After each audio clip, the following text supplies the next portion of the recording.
Nightcast. Stephen Lloyd Gilbreth brings you the current news from the world today and how it relates to Bible prophecy. Understanding the end-time events leading to the peaceful world tomorrow. Ladies and gentlemen, Stephen Lloyd Gilbreth. Well, greetings, friends, and this February 27, 2014 edition of Nightcast. Tonight in the news, friends, we're going to go in the order of the seals. The white horse, the red horse, there's nothing on the black horse tonight, but then the pale horse, and the prelude music of the fifth seal, the Great Tribulation, a time of captivity. We'll say more about that in a moment. First, let's go to the white horse, the first seal story for tonight. Pope Francis meets child lookalike at Mardi Gras Carnival. Pope Francis came face to face with a mini version of himself during a general audience in St. Peter's Square to celebrate the Italian Carnival. The toddler, wearing a white cassock, cape, skull cap and mini cross, was not impressed to be hoisted up to meet the Pope. His mother said the costume was made especially for the occasion by his grandmother. Well, the idea arose during the Christmas holidays because the child was washing his hands and so he had a towel. We put the towel on his shoulders and my mother-in-law said, "Why don't you dress him up like the Pope for Carnival?" So we came up with this idea and then his other grandmother made the costume. Carnival, also known as Mardi Gras, marks the period before the Church's solemn Lenten season begins. Claudia Redmond, BBC News. All right, thank you, Claudia. And that Mardi Gras Carnival was in Rome, not in the United States at Panama City, here we come, or New Orleans for the annual Mardi Gras they do there before the Passover season, which the Catholic Church celebrates as Easter, and which calls to mind the old Easter Passover controversy of centuries ago, and in a way it continues and it will continue. It'll be a controversy of the future. News related to this white horse from last Saturday, from the Sabbath in the Jewish world, and from those with a godly perspective. Pope Francis appoints, I'm talking about the Sabbath from a godly perspective. Now we go back to the white horse, the first seal of Revelation, for a story from Saturday. Pope Francis appoints 19 cardinals in a ceremony in Rome on Saturday. Coming of the Pope, his grand entrance in the vastness and the splendor of St. Peter's. A papal occasion with not just one Pope, but two. Francis greeting his retired predecessor, Benedict. But this was the day of the cardinals. These clerics in scarlet are sometimes called the princes of the church.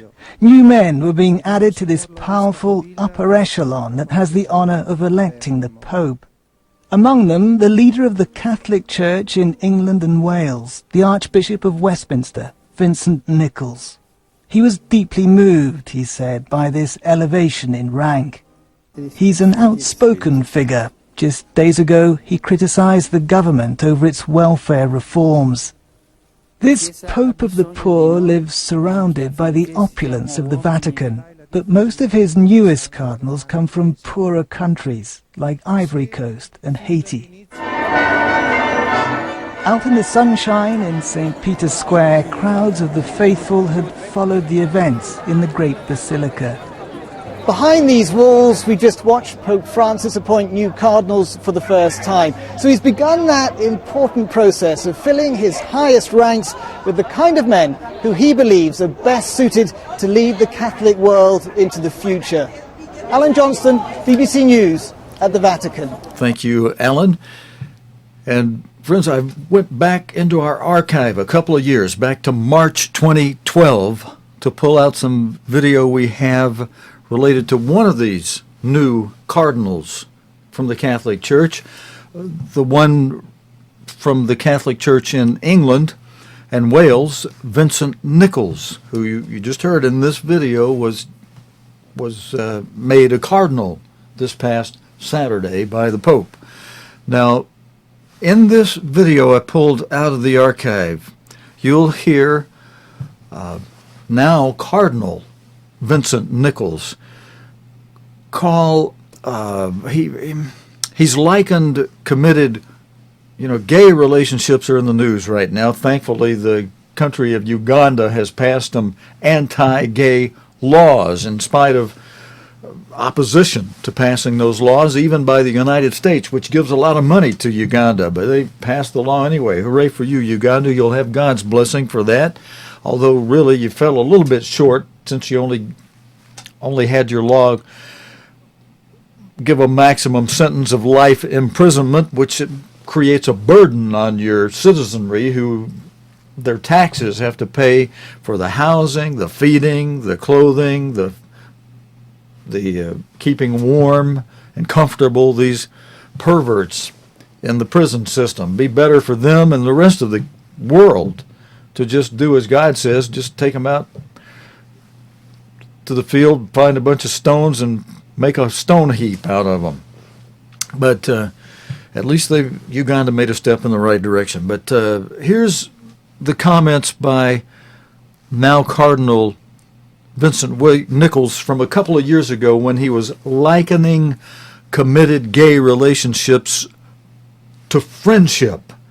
And before you hear him say this, let me just say, listen, at least he doesn't want to redefine marriage as being that between a man and a woman. So he found a soft way to say, well, gay relationships really shouldn't be marriage. They should just be friendships. But if you really go to God's word on it, what does God say about it? Well, I'll comment on that after we hear Cardinal Vincent Nichols from an interview from our archives back in March 2012.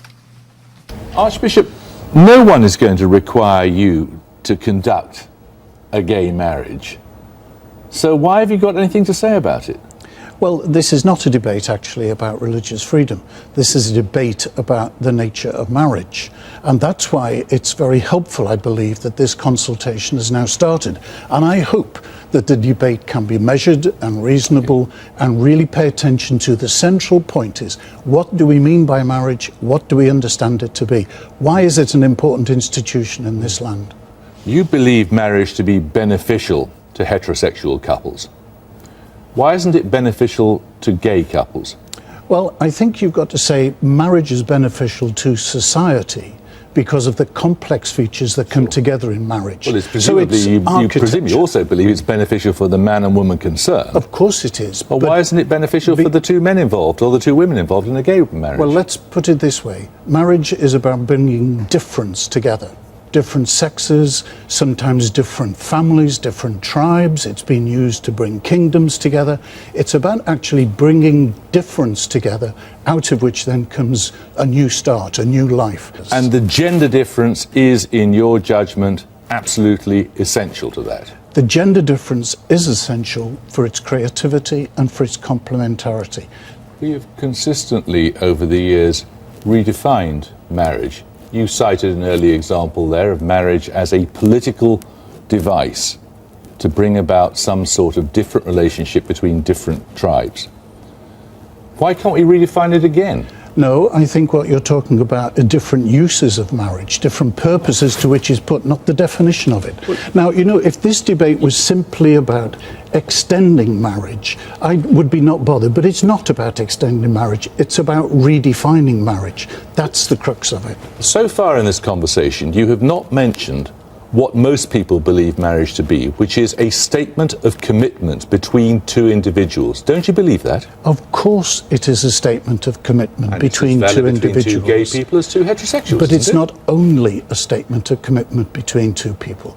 We esteem marriage in our tradition, in our law, because it is also the place where the next generation is produced. Now, to me, it is utterly astonishing that in the whole consultation document that the government has put forward today on marriage, there is not one mention of the word child. There is no reference to children at all. And I think that shows that the vision of marriage contained in the consultation document is reduced. It's excluding things that are actually of the very nature of marriage. Now, friends, I feel I wanted to share that with you, and you know, there is some good that does come off of the tree of the knowledge of good and evil. It's not just a tree of evil, it's called also the tree of death, but it has some good on it. And Cardinal Vincent Nichols, I think, was speaking well. He was speaking good there in the sense that he was upholding traditional marriage between a man and a woman, and one of the main purposes he was bringing out is that the logic of marriage is to produce fruit, to produce children. God said, be fruitful and multiply. And, you know, how can the Hard Talk commentator from March 2012 is going to ask the question, can't a couple of lesbians just go out and be artificially inseminated? And the Cardinal brings out the point, he brings it out well, that what God really had in mind was for a man and a woman to have their own children, for a child to have his own parents, to know his own mother and his own father. Now, of course, there are exceptions where people adopt children in situations where they can't, but that's done in a more normal fashion than an artificial insemination type of thing, which he was speaking against. And so, thumbs up for him.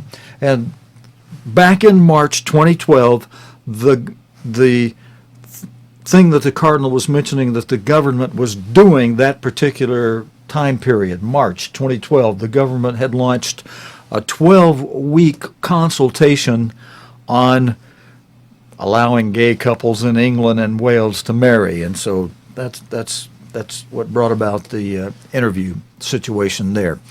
Let's go on to another seal. Let's go on to the next of the seals from the book of Revelation, the second one being the red horse, depicted by a red horse in Revelation 6, a horse that was described in plain language by Jesus Christ as having activities, attributes of war and rumors of war and world war, nation against nation, kingdom against kingdom. There's also kind of a tie-in with the fourth seal, the pale horse, whose rider is named Death, alongside whom rides Hades, hell, the grave, because one of the three terms that Jesus Christ used to describe the attributes of this fourth seal, the pale horse and its rider Death, was tarake or tarake in the Greek, which means troubled waters, both literally and figuratively, and in the figurative sense, it means mobs and seditions. And in the Ukraine, we do have video from today's news on the happenings in Ukraine. We'll be covering that next. Russia has warned against Crimea aggression. Is this potentially the start of a much bigger conflict? Crimea is Russia, says the sign in front of the Crimean parliament. Armed men have seized the building and government headquarters, the Russian flag now proudly on display. Once again, people power on the streets is driving events in Ukraine, only this time they're pro-Russian. When they took over the building, they kicked out police from there. More buses came. They started to bring their bags and had anti-tank weapons, sniper rifles, Kalashnikovs and handguns. So these people were fully armed. It's not known whom the group are. They haven't made any demands yet. They've been labelled by the new authorities in Kiev as provocateurs and extremists. This is a big part of why people are so worried. A surprise military drill in western Russia, 150,000 troops on high alert, is now taking place right on Ukraine's doorstep. The US has warned that any Russian military intervention would be a grave mistake, a view echoed by the new interim president of Ukraine. Commanders of the Russian Black Sea Fleet, located on Ukrainian territory, must demand that no troops leave the boundaries of the territory specified in our agreement. Any mobilization will be seen as a military aggression. Crimea has been part of Ukraine for 60 years. It was handed over to them by Soviet leader Nikita Khrushchev, but the Kremlin has kept Crimea close. The region remains a key strategic location for the Russian military. Its Black Sea Fleet is based there. The majority of Crimeans are ethnically Russian and look to Moscow for support. On Wednesday, rival demonstrators clashed in Crimea. Pro-Moscow and pro-Kiev supporters completely split over the future direction of the country. Today in Parliament, urgent discussions took place about separatist forces in Ukraine. Outside, protesters still determined to have their voices heard. Yet even as the politicians try to finalise a new government here, they're struggling to keep the country together. Duncan Crawford, BBC News, Kiev. Thank you, Duncan. And Michael Hurst has put together another one of his infamous or famous, well-done 60-second summaries or outlines of how to understand things and related to the Ukraine. Its currency has fallen to a new low of 10 to the U.S. dollar. That's 10 to 1 on the dollar, 17 to 1 against the British pound. A reflection of both the country's political upheavals and longer-term economic weakness.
Okay, there's another one of Michael Hurst's excellent outline summaries to help us understand what's going on behind things a little better. Mention of the ousted president. News just out a few minutes ago is that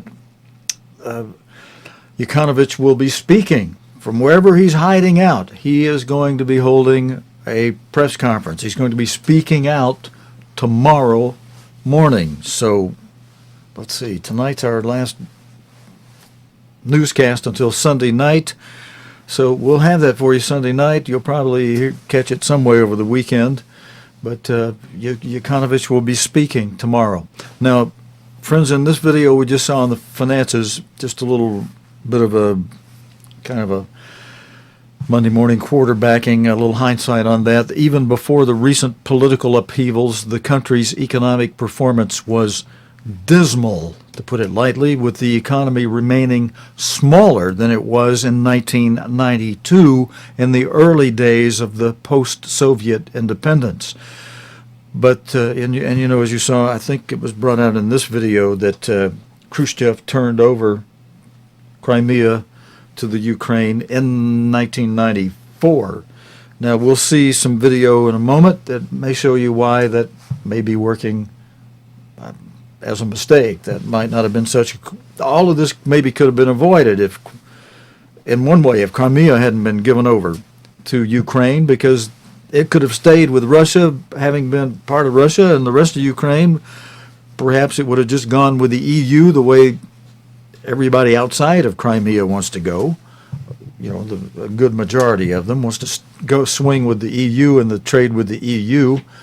But the God of this world, who the God of heaven allows to do a lot of, and he's prophesied certain things to happen, was allowed to have that done and have this situation be such that it can have Europe torn in pieces at the moment and have an event that can escalate and make stronger the EU. And the Chancellor of Germany was speaking in London today. We'll have that news story in a moment, and video from her speaking.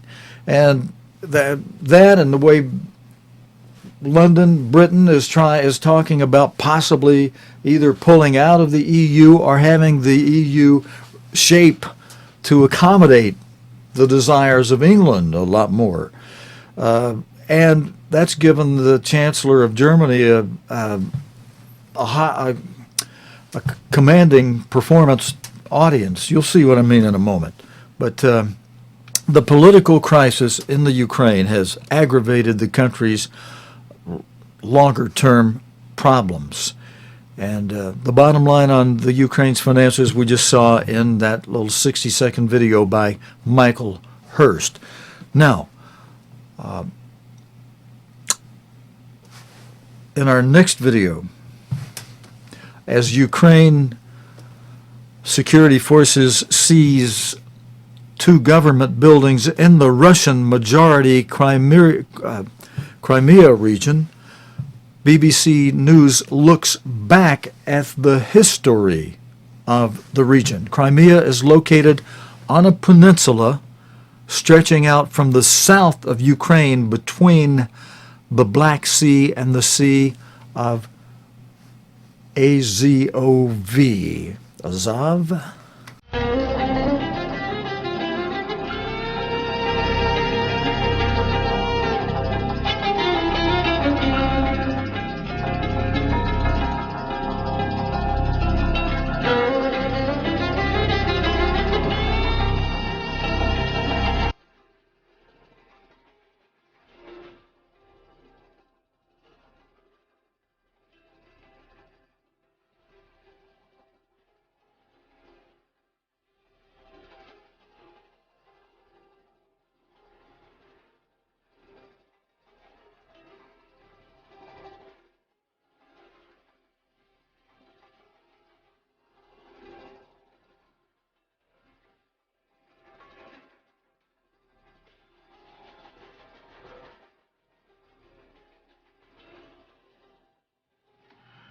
Okay, that video, friend, to clarify it for us there, was 1954 when Khrushchev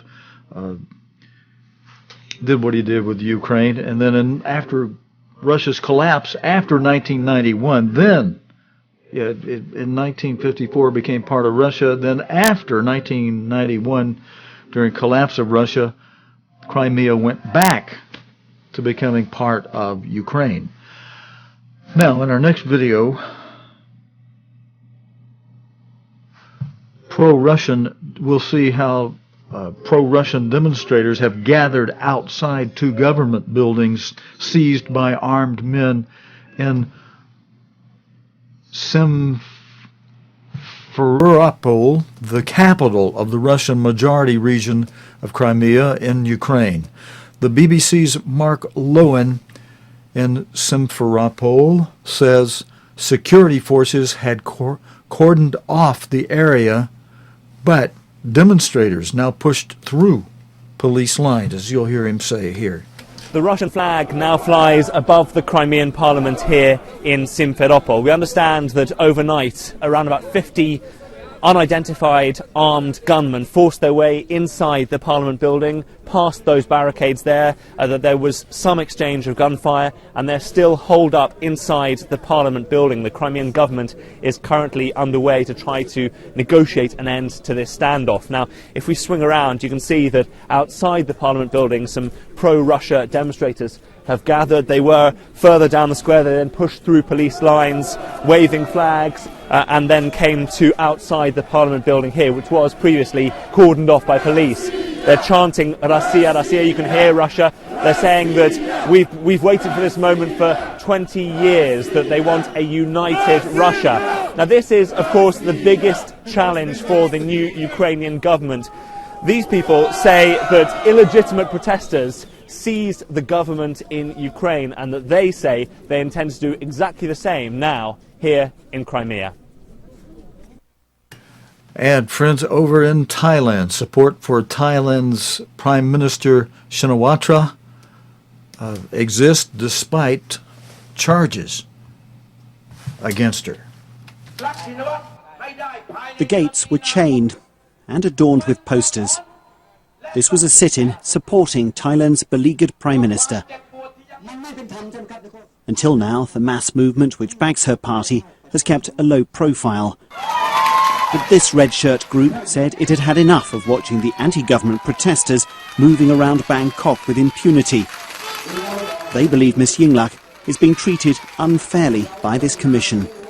People have started to notice that if government is from the Democrat Party or the Blues, the investigation is slow.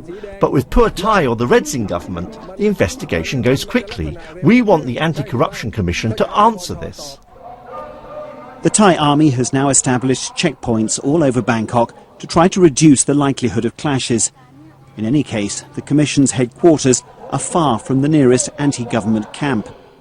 Their numbers haven't been that big, but this has been an important first appearance of the pro-government red shirt since this crisis began 3 months ago. And you can see here they've borrowed the techniques used by the anti-government movement in Bangkok, blockading the National Anti-Corruption Commission. This was a largely symbolic show by the local red shirts. The Prime Minister had never intended to come in person. The Commission has delivered the charge against her to her lawyers elsewhere. But that didn't stop them from enjoying the moment. After months of watching occupations and blockades by the other side, they're demonstrating that two can play at that game. Jonathan Head, BBC News, Bangkok. Okay, friends, all right, so trouble around the world and potential trouble in Thailand as well. Now, today in England, in Britain, the German Chancellor Angela Merkel has said the rest of Europe is not prepared to pay almost any price to keep Britain in the EU. In an historic address to both houses of Parliament, she hailed Germany's close partnership with the UK. And friends, you know, if you take a look at history, there was a time when the Prime Minister of Great Britain, then Great Britain, went to Germany and sat down with Adolf Hitler and came back to England and said, hey, we don't need to worry about this Hitler guy. Boy, he and me, we're like this, you see. We got this peace arrangement worked out. Peace, peace. And it wasn't long before the bombs dropped. And in the blood of the Assyrian people, if you know who I mean by the Assyrian people, it's just in the blood for them to want to rule the world. Now, I know my good friend Paul Kiefer over in Germany. If you're watching tonight, Paul, I know you're maybe happy for the sake of the German brethren that you serve there, that Germany has this thing going right now where it's looking good to the rest of the world, looking good to Europe, looking good, you know, for the most part. I know it has some opposition, but looking good to a certain portion of the UK, and at least getting an audience in which she today, listen to this report as Alex Forsyth does an update report on this, which we were able to get just minutes before going on the air as they updated this one. The German Chancellor is being called the Queen of Europe. I'll have more to say in a moment. Listen for this. She's being called, German Chancellor Merkel is being called the Queen of Europe. They treated her like the Queen of Europe in Parliament today. The Prime Minister believes Angela Merkel holds the key to his dream of forging a new relationship with the EU. His allies briefed that today she'd show she was on his side. I've been told many times during the last few days that there are very special expectations of my speech here today. Looking on, ever so nervously, the men who know that her intentions will form the backdrop to their election campaigns. Some expect my speech to pave the way for a fundamental reform of the European architecture which will satisfy all kinds of alleged or actual British wishes. I'm afraid they are in for a disappointment. She would, she swiftly added, also dash the hopes of those who thought she'd rule out change. Switching to German, there was plenty of talk of reform, but no promise to change Europe's treaties, none to give powers back to Britain. We need a strong United Kingdom with a strong voice inside the European Union. If we have that, we will be able to make the necessary changes for the benefit of all. Left unstated at the end of a well-received speech, what exactly those necessary changes are. What the Prime Minister knows is that on his own, he can change nothing in Europe. It takes the votes of 27 other leaders. Some, of course, matter rather more than others, which is why Germany's Chancellor got the red carpet treatment today. Angela Merkel has the power to make or break David Cameron's dream of reshaping the European Union. She said nothing today to convince his sceptics that Germany is really on his side. After lunchtime talks, David Cameron joked and teased and flirted with the woman, who his aides claim sees him as like her naughty nephew. They were, he insisted, at one. Angela and I both want to see change in Europe. We both believe that change is possible. And I believe that what I'm setting out, the sort of changes that Britain wants to see to build confidence in our membership of this organisation, are possible and deliverable and doable. On cutting red tape and tackling so-called benefit tourism, she signalled her agreement with Britain. As for everything else, it would require old-fashioned European compromise. It's not a piece of cake. It's going to be a lot of work. But we've already worked quite hard on other issues. If one wants Britain to remain in the European Union, which is what I want, if one at the same time wants a competitive union that generates growth, one can find common solutions. Who she'll negotiate those with is, of course, still a matter for the British electorate. Hence the talks with the man who may become Prime Minister Miliband. Today has confirmed that David Cameron's approach to Europe just isn't working. Chancellor Merkel will leave the United Kingdom with the gap between what she's offering and what Eurosceptic backbenchers are demanding as wide as ever. Angela Merkel's last stop was with the woman who she insisted was the only queen in town today. She'd worn royal blue in her honour. As Europe's most powerful leader headed home, we were all left to ask, are we actually any clearer about what exactly she might agree to do? That was an excellent question to put there at the end of that report, because this Queen of Europe, as if an angel of light, was able to use a lot of charisma and charm, even Brother Ephraim.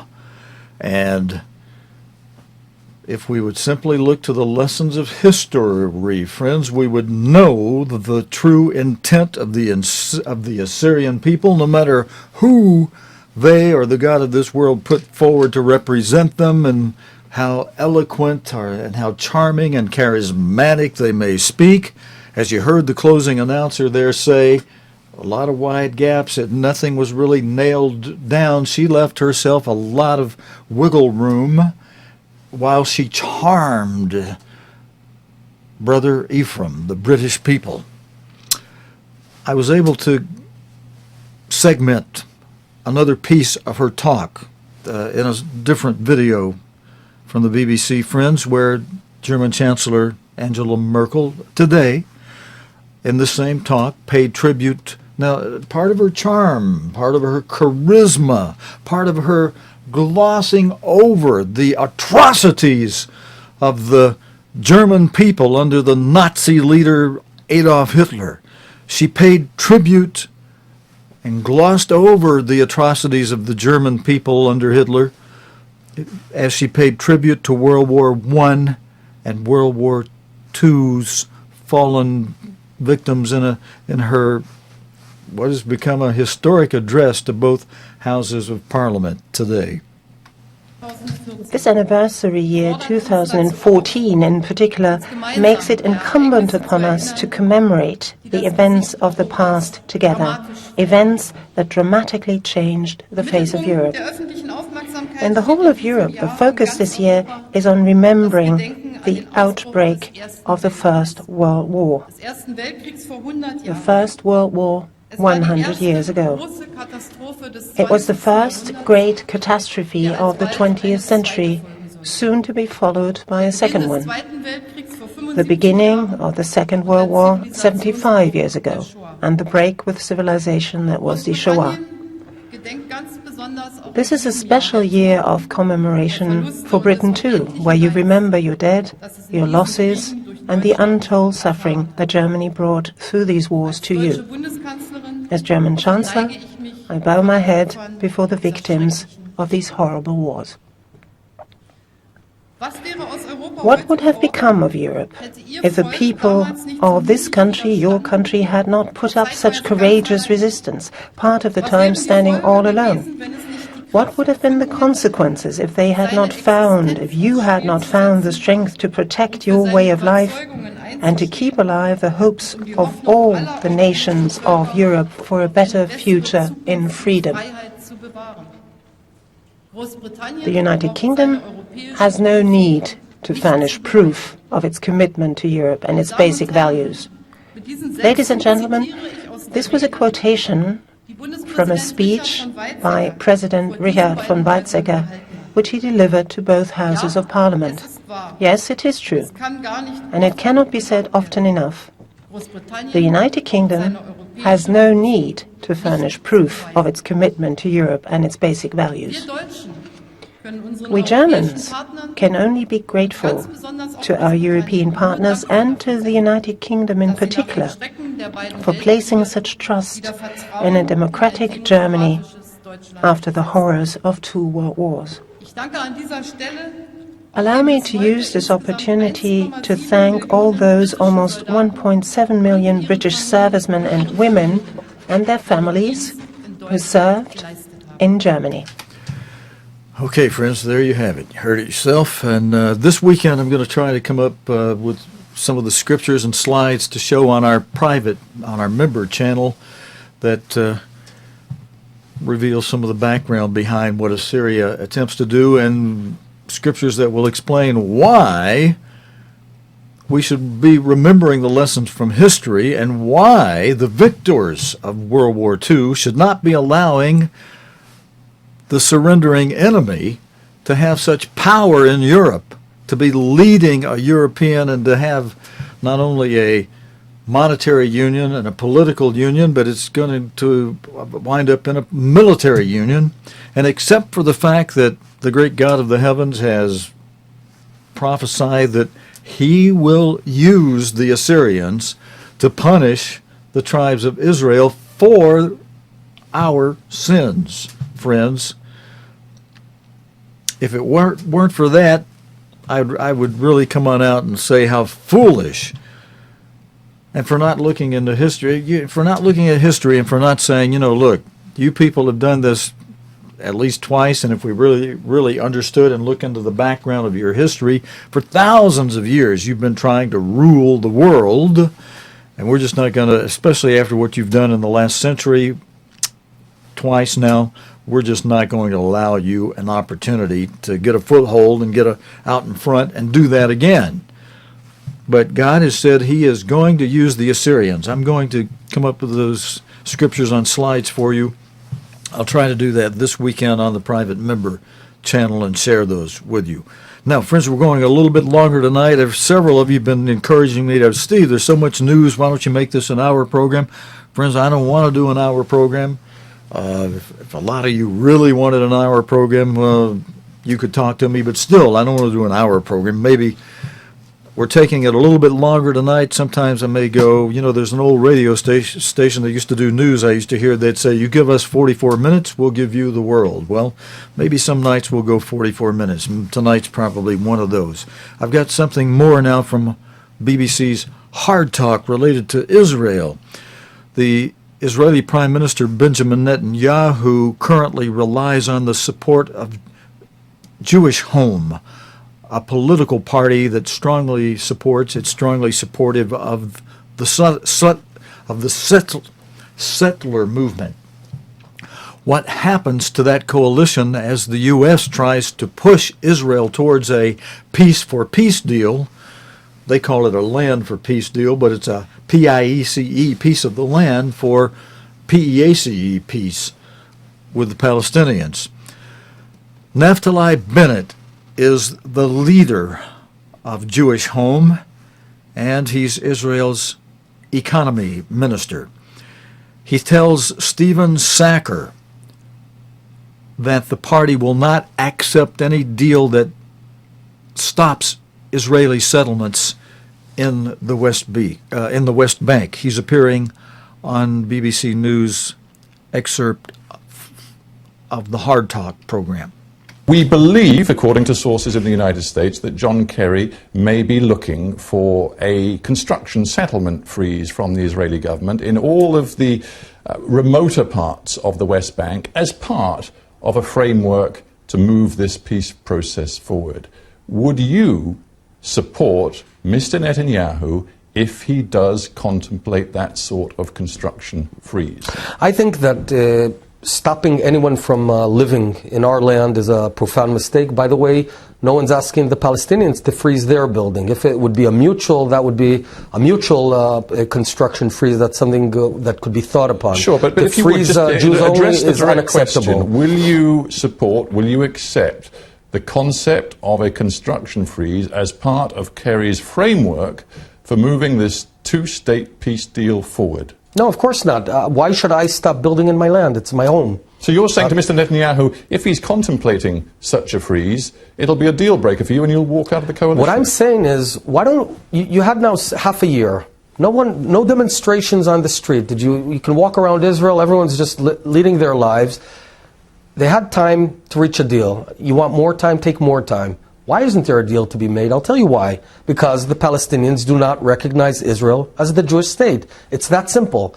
They used to say 2 states for 2 peoples. They don't say that anymore. They just say 2 states. Because they want a Palestinian state and then a Palestinian Jewish state. And they're not willing to fundamentally accept Israel as a Jewish state. So why should we? We've just spoken to Saeb Erekat, the chief Palestinian negotiator, on this program. He says, this is not an issue. We have recognized Israel. We recognized Israel back in 1993 with the Oslo Accords. Recognizing the Jewish nature of the state of Israel is different, says Mr. Erekat, because first of all, there's the issue of the citizenship of the the hundreds of thousands, 1.5 million. 1.5 million Palestinian Arabs who live as citizens inside Israel, but they're not Jewish. There is also the question of refugees. Unfinished business in the negotiation. What will happen to those 48 refugees or their descendants, some of whom seriously insist that they ought to be allowed back to their ancestors' homes inside your country? So that's unfinished business. That's exactly the point. I mean, here's what Erekat is essentially saying. Divide the land, give us half of it. First of all, now we've got our Palestinian state, and now let's start debating your half, and let's turn it into a binational state. No, it's got to be the homeland of the Jews. We only have one homeland. The Arabs have 22. There's 300 times the size of our tiny state. I don't know how many of your viewers realize that from the ocean to the Green Line, it's a 10-minute ride. That's how narrow our state is. But he wants a piece of that. What he doesn't get is he needs to recognize Israel as a Jewish state. And yes, we only have one, the Jewish nation only has one state in the world, and that's Israel.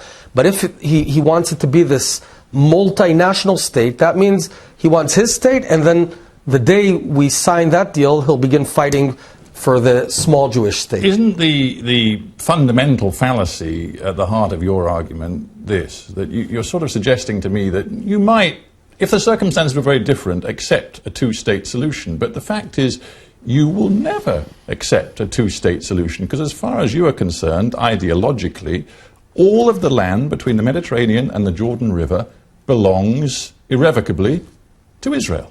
Well, first of all, do you believe that, yes or no? First of all, it does. I mean, we have, this land has been ours for thousands of years. I just yesterday gave a coin that's 2,200 years old to Martin Schulz as a gift.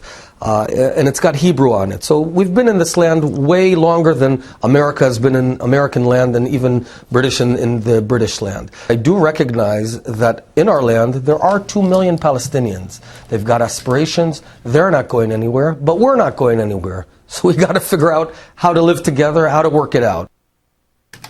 Okay, friends, I thought that would be beneficial to you, and we're a little over what I mentioned, 44 minutes. We're still going to fall short of an hour, but I've got a couple more videos you've got to see. Angela Merkel is in another important piece of news for tonight. Europe could be soon operating its own cordoned off portion of the internet if proposals by German Chancellor Angela Merkel win support. The idea has been prompted by revelations by whistleblower Edward Snowden about the extent of the U.S. spying, and users of WhatsApp, WATHS-APP, WhatsApp, have expressed concern about Facebook buying the messaging service, raising privacy concerns. BBC Click's Jennifer Copestake. Now, Jennifer Copestake is the host of Click, a BBC program. She looks at these and other tech news stories. There's been a backlash from users of the messaging service WhatsApp after Facebook bought it in the biggest internet deal in over a decade, worth $19 billion.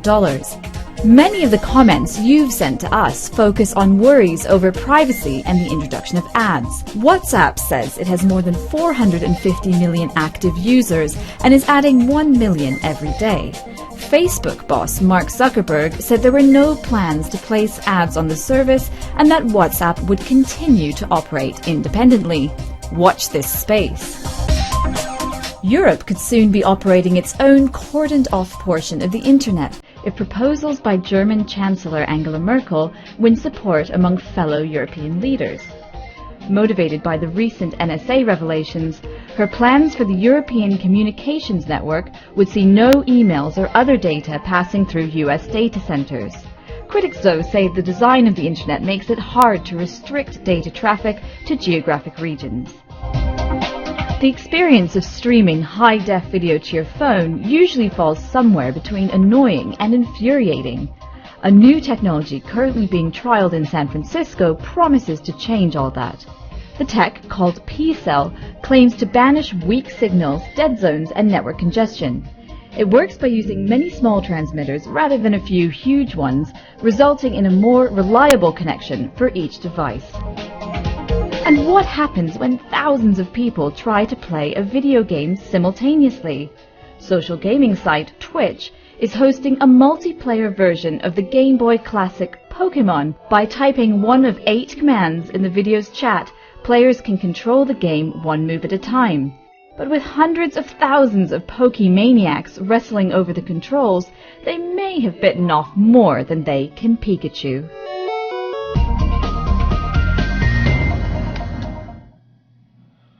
All right, friends, NASA scientists have identified 715 new planets beyond our solar system. The new haul discovered using the Kepler space telescope is a major breakthrough and the largest windfall of planets ever announced at one time. Take a look at the background to the latest discovery in another one of Michael Hurst's 60-second videos.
Friends, in our closing story, the Bible tells us to take notice of witty inventions. And in this story that we'll end with, shares in Tesla Motors have surged after it announced plans to build a vast new factory in the United States, which could more than double the global production of lithium-ion batteries. Battery cost had been seen as a major obstacle to the widespread adoption of electric cars in America, something I would really like to see take off because of the cost of gasoline, more expensive than, milk is still more expensive per gallon, but the price of gasoline, electric cars would help overcome that. Motoring journalist Quentin Wilson told BBC World that Tesla had been clever to address people's concerns by creating charging stations across the U.S. Well, Tesla's been very clever because they've created these supercharging stations all over America. I think they've got 71 at the moment. And somebody has just driven from one end of the States to the other, totally free, driving their Tesla into these charging stations, which take 30 minutes just to fully charge the batteries. And that's an incredibly significant development in a country as large as America. Now, we've got this real resistance in the UK to electric cars because we don't so much as not like them, we don't like the people who drive them. We think they're a liberal left-wing piece of environmental tokenism. But they do work. And I've been driving one for 3 years, and it cost me £2 to do 100 miles in electricity. And I've never run out. And they think you need a charging infrastructure. All you need is a 13-amp plug. So they are coming, and you've got BMW joining the market as well, selling credible electric cars. Tesla's done its best quarter ever in quarter four. The Tesla Model S has been voted Car of the Year by one of the motoring magazines in the States. So it's really, really going, Sam. And the issue of price will be key, won't it? If Tesla can fulfill that ambition to have a much cheaper vehicle within 3 years, that will make a significant difference. Huge difference, and it will send a message out to the rest of the industry that you can do it and bring competition. China is going to be really, really interested in Tesla, and Musk, the founder, is saying we will not be able to cope with the demand from China. It's going to be absolutely epic. So Tesla, in its own way, which was seen as a very marginal, silly little car when it came out with a Tesla Roadster based on a Lotus, is now going to be a game changer, which might spill down into domestic electricity production and in consumers' homes too. Friends, that's it for our Thursday night edition of Nightcast. Thank you for joining us here. God willing, and the creek don't rise. We'll be back again Sunday night. We'll take a break now from Thursday to Sunday. We are here on the weekend on the private member channel. That's for our church service. And otherwise, those of you who tune in for the news, we'll be back again, as I said, God willing, and the creek don't rise, the streets don't freeze over, Sunday night at our regular time. Until next time, friends, this is your host, Stephen Lloyd Gilbreth, saying, friends. You have been watching Nightcast with Stephen Lloyd Gilbreth. Nightcast can be seen Sunday through Thursday nights here on cogtv.org. Tonight's program is also available anytime on demand in the cogtv.org video archive.